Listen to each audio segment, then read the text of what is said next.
For the FactoryTalk report, we have provided with growth analysis based on amount and quantity for sales, purchases, and consumption to track the overall performance of the company. Also, we have order versus dispatch, which is also based on amount and quantity plant-wise. In the next section, we have the top 10 selling products and the bottom 10 products of the company who have been performing for the particular month and year accordingly.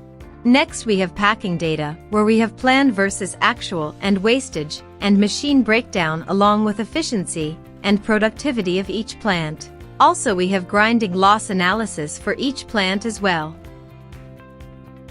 We also have plant-wise dispatch order and dispatch quantity to analyze pending order and completed order.